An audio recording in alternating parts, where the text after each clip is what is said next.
Now you say, well, I don't. They've done beautiful studies on string players, people that play violins or cellos, and the cortex to the left hand is much, much more highly developed than in the average person. Why?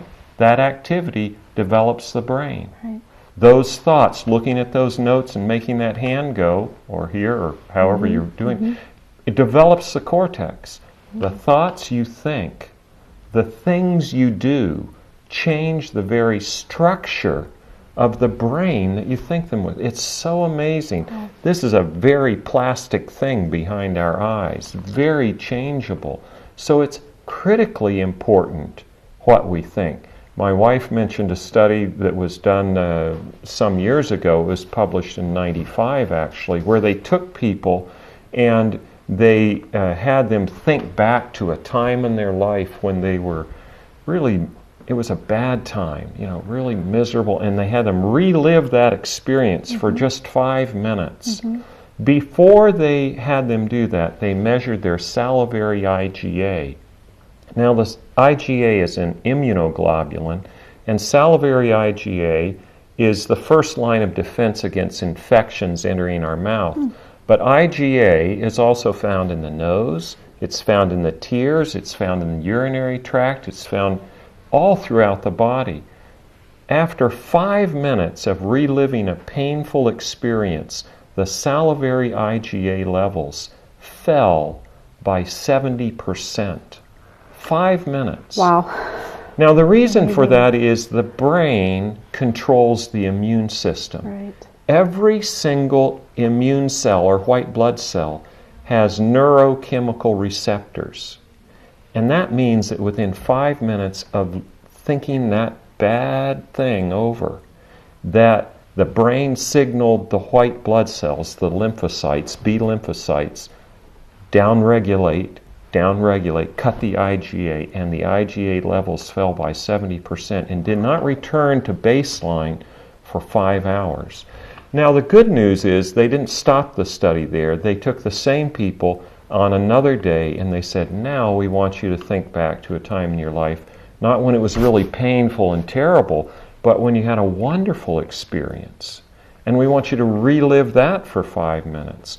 And after 5 minutes of positive thinking, reliving a wonderful previous time, the IgA levels went up by 80% and improved their immune function and didn't drop down for 5 hours. So if you're in a really bad time and nothing around you seems good at the moment, exercise. Remember times that were good, or if you can't think of a time that was good, think of something you'd like to do that's really appealing to you and live that. Create your own mental environment. That is so important for helping your body deal with the stressors. Just critical. That's amazing, because you don't really, when we think about stress, we don't really think about how our thoughts can affect not only our immune system, but the very brain that we think our thoughts with. I think about people in my life, some are very positive people, some are chronically very negative. Anything that comes out of their mouth, it's going to be negative. Those are also the people, now that you're having this conversation, that tend to more often than not have more physical challenges. Absolutely. Thousands of years ago, there was this man called Solomon. And most of us have heard of Solomon. He was supposedly the wisest man that ever lived.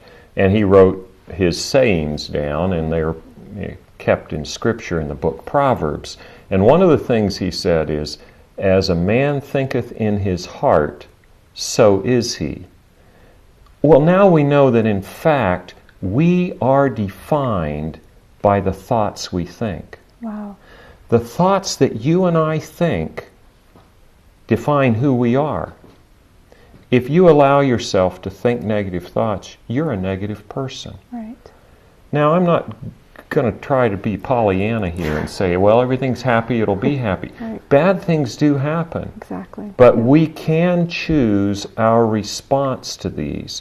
We can create our own mental environment with some help from the physical world. And we've mentioned exercise.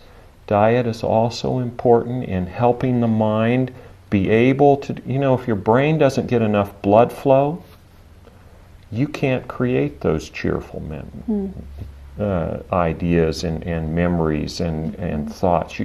You need blood flow to the brain, and that's affected by exercise. It's affected by diet. It's also affected by the thoughts we think. Wow. The food, we talked about how when we're experiencing stress, and the reality is there's different kinds of stress. Oh, sure. Some of it's good. You get married, you're buying a new house. It's still stressful. Yeah. Within the spectrum of what we might consider more negative stress, sometimes there are stressors that come at us that we have control over. Mm-hmm. Sometimes there are stressors that come at us that we have no control over. Exactly. I think about February a year ago. At the beginning of February, my dad died. Mm-hmm. The middle of February, my daughter broke her wrist. The end of February, my husband was diagnosed with melanoma. A few weeks later, his mother was diagnosed with cancer. It was a very stressful time, and try as much as I might, there was nothing about that situation that I could change. No. Right. But what I did have the opportunity to do that I did not do when I was living in that foreign nation was to take better care of myself, to eat well, to exercise. And I did try to stay positive. I didn't realize it affected my brain. But I think about how I came out on the other end of that. It was very different, a much more positive and less draining experience than the previous one where I ended up with this heart murmur. Again, many of us when we struggle with stress, we go towards those comfort things. I'm too tired to exercise. I don't feel like it, and I want those comfort foods. And I'm probably having more negative thoughts. So what you're saying is that in some ways we have a lot of control. So there's hope in that, in terms of I'm experiencing stress. If there's something I can do to change it, let's work on that. But if there are stressors that we have no control over, let's do the best job that we can to help our bodies deal with the physiological response to that. And our thoughts, the very thoughts that we think, play a part in that. The exercise can help deal with the chemicals related to that. The natural propensity towards comfort foods, I can choose more healthful foods that could help me.